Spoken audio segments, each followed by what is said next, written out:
You are listening to the So Now What podcast with Lana Manikowski, episode number 172. So now what? These three words raced through my mind time and time again during my journey through fertility treatments. I tried desperately to have a child, but never was able. I yearned for a community to join that could understand my struggles. I couldn't find one, so I created one with the So Now What podcast. I love that you found us. Hello, my love. How are you? How was Father's Day weekend?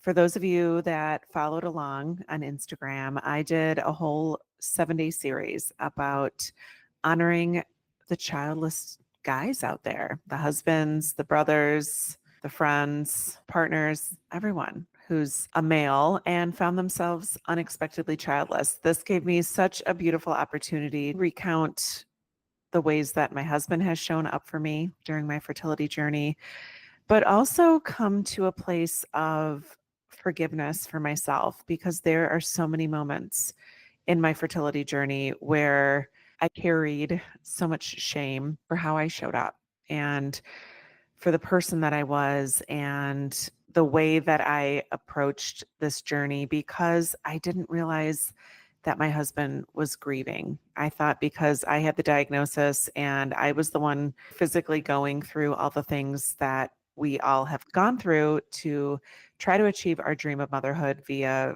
reproductive assistance, it can feel like you are the one carrying everything. And there are times that I'm reminded in these vignettes that I'm reminded of these interactions and these words I said to my husband, moments that I took things out on him because I just didn't know better. So I hope it gave an opportunity for you to forgive yourself because you did the best that you could at the time that you were navigating what you did. If you could have changed things and treated your partner, the person that was around you, that maybe you look back and see that you would have done things differently, you would have done things differently, but you didn't know then what you know now. So allow us to forgive ourselves. And it's often something that is hard for us to do. And it's what prompted me to talk this week more about what it's like to show up for yourself and how to even forgive yourself when you sometimes don't want to even recount and recall the things that you went through and the way that you acted. So if you're listening today and you've been wondering how you can make amends with yourself and with your future after trying so hard to become a mother, I want you to listen in because maybe life feels really heavy for you right now. Maybe it feels lonely. Maybe you find yourself scrolling past photos that people are posting on their Instagram feeds, summer vacation photos, friends you went to high school or college with that have their vacation photos right in front and center. And you're scrolling past them, not because you don't love your friends, but because it stings every time. And maybe you've stopped dreaming or stopped planning. Maybe you feel like you're still in this holding pattern that fertility treatments and planning for parenthood keep us in when we're not sure what's going to happen next or if it's going to happen. And maybe you feel like you're just kind of surviving each day. Maybe part of you has started to believe the story that so many of us were told, that society tells us, that this is just what life is like when you're childless after infertility or when you're childless not by choice. But I want you to hear me right now that this story is not your only option. It might be what you were handed, but it does not have to be the way that you live forever. There is this lie that we've been told, and for a long time, I believed it. But our culture tells us that women like us, if we don't become moms, we'll never fully feel complete. We'll never know love. That we'll always be missing something, that your joy will always be laced with sadness, that your future will always feel just a little bit dimmer than the people with kids. But I want you to know the truth. That narrative is an absolute lie. And not because I've spent the last 4 years immersing myself in how to create a life that women can love without the children they dreamed of, but because I've seen women come to me, women that have been drawn to the message that I share and the realities that I shared about what it's like to love a life that didn't turn out as you dreamed it would. So, my story. Okay. You all know my story. Well, maybe you don't know it. For those that don't know it, let me just give you the abridged version of the story that no one prepared me for. So I went through 7 years of fertility treatments. I got a diagnosis of unexplained infertility when I was 35. I'm sorry, I got married at 35. I got my diagnosis of unexplained infertility at 37. And I went through multiple rounds of IUIs and IVF. And after that 7 years, I had one frozen embryo. When I got it genetically tested before getting the call from my reproductive endocrinologist, when my only frozen embryo was sent off for genetic testing, I was told that it was chromosomally abnormal. It had something called trisomy 16, and it would never result in a viable pregnancy. And getting that news absolutely shattered me. If you read my book, So Now What, I talk so vividly in the early chapters of So Now What about that day and about that phone call and the moments and minutes and years, I still tear up sometimes when I talk about it, that I was left with no resources. I was offered the opportunity to seek adoption services or egg donor services, but when those weren't the right answers for us, nobody prepared me for the life after treatments. There was absolutely no resource made available to me, no support or no community for people who are being left with the options that didn't feel right of adoption, egg donor. Surrogacy was not an option for me, but it might have been for you. And oftentimes, most women that I talk to were offered no resources. So most of us find only people trying to fix you with more ideas about what you should try, what you should do, how you should think, how you should live so that you can become a mom. And most people don't realize that what you need is not another suggestion. What you need is to know that you still matter, that you're still whole, that even if you never become a mom, that your life can still feel joyful, meaningful, and full of hope. But if you're like me, nobody said that. When I left fertility treatments in 2018 with no resources, the road was bumpy. And I feel like I left a lot of life unlived because I was stuck in this feeling that I was just supposed to be the sad one. I was supposed to be the one who never felt complete because she wasn't like her friends who were able to achieve their dream of motherhood. So I want to talk to you today about how much longer you're willing to believe that lie. It might feel radical to believe that life can feel meaningful again.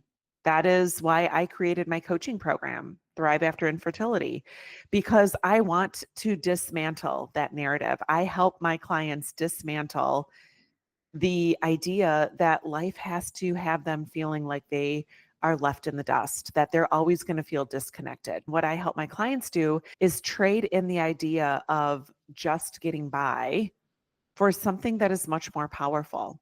And I'd love to share. I just wrapped up working with a beautiful client who is in Australia. That's what I love about Zoom and the opportunity to normalize connecting and working with people around the globe. I want to share with you what she wrote me when she finished working with me and Thrive After Infertility. She said, at first, I wasn't sure if life coaching was for me.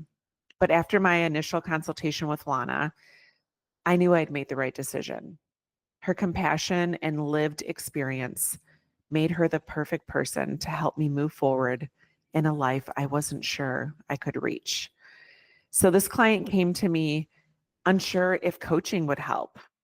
She didn't know much about life coaching, as I didn't know much about life coaching before I saw the effects of it in my life. But she wasn't sure if she could feel any better. And now, here's what she said: I have more confidence in my everyday life. I feel comfortable talking about my infertility, which used to feel impossible. I spend less time worrying about what others think. I don't obsess over what people with kids are doing. I enjoy life's simple pleasures now, And that's what thriving can feel like. So imagine this.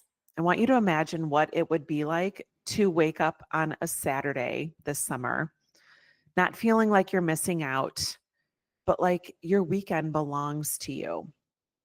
Sitting at a dinner table with friends who have kids, and instead of shrinking, you speak with confidence, you laugh, you contribute, and you feel like your life, even though it doesn't have stories about things you're doing with your kids, that your life matters. Being in your marriage and feeling connected, not like something's broken, not like you're missing or lacking or just trying to muster up the excitement to enjoy each other's company, but like you're rebuilding something that is so meaningful and you're in it together. How about reconnecting with your body and stop looking at your body like it's something that has failed you, but something that you love, something that you want to nourish and take care of again, something that you want to be at peace with.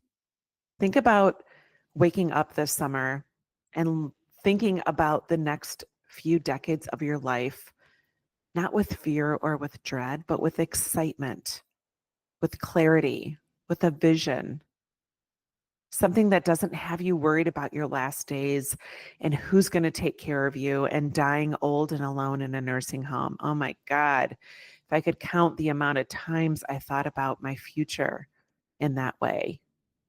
Those are the things that I help my clients work through and thrive after infertility.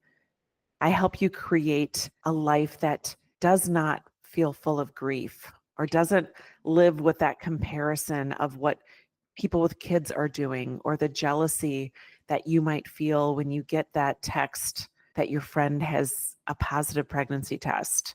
And Thrive After Infertility, I can help you transform those things into connection with yourself, into confidence for who you are, even though you didn't have the children you dreamed of, and choice to decide what you want to think about yourself when you didn't have the pregnancy to announce amongst your friends and family.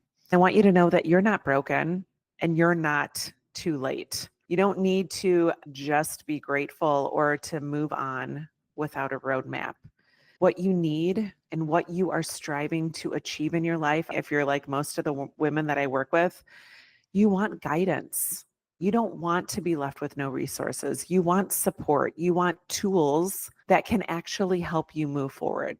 You don't need more tips and more ideas and more ways of believing and thinking so that you can get pregnant. You need transformation. So I want to ask you something. Do you want this to be another summer where you feel like you are just holding on, smiling at pictures, but leaving a conversation and falling apart in the bathroom, feeling exhausted by all the pretending, feeling like you are an actor in your own life? Oh my God, if I could tell you all the times I came home from events and I just collapsed on the sofa because I felt like I was just acting when I'd be around people and I just didn't know who I was and who I could be to feel connected to myself. Do you want this to be the season that you start to see something different? Because if you're ready to stop just surviving, if you're ready to thrive or feel like life finally fits you again, I would love to talk to you. I would love to share with you the ways that you can start to feel like you are not judged for where you are. I want to help you map out a plan for what comes next. I want to help you realize that you can have clarity. Life does not have to feel confusing and feel like it weighs like a ton of bricks. I want to help you find the direction that you deserve and the confidence that you're no longer walking this path alone. And I think women are afraid because you don't know if it'll work for you. And let me tell you, girl, if I figured it out, because I am no special snowflake, I can help you figure it out too. I want to help you feel as though life feels connective again. I want you to know that you don't have to do this alone and that you aren't the only one. That is what I love about the Thrive After Infertility Mastermind. There's women in the group that have experienced things just like you, that understand what it's like. And you might feel like this is finally the time that you can find your people, because you were meant for more than just hanging on. You were meant to love your life, even if it turned out differently than you imagined. And I want to help you achieve that and believe that again. So I love you. And remember that it's never too late to discover your meaning. I'll talk to you next week. Hey, if your ears perked up when you heard about Thrive After Infertility, the 12-week coaching program I created for women who are ready to create the life they love without the children they dreamed of, let's talk. This program is where everything starts to shift. You don't have to figure it out alone. You don't have to stay stuck or in a life that just feels like it's happening to you instead of for you. Take a peek at the show notes for the link to book your free 45-minute Thrive call. And in that call, we'll create a plan for you about what's next, about how you can create a life you love and start to thrive after infertility.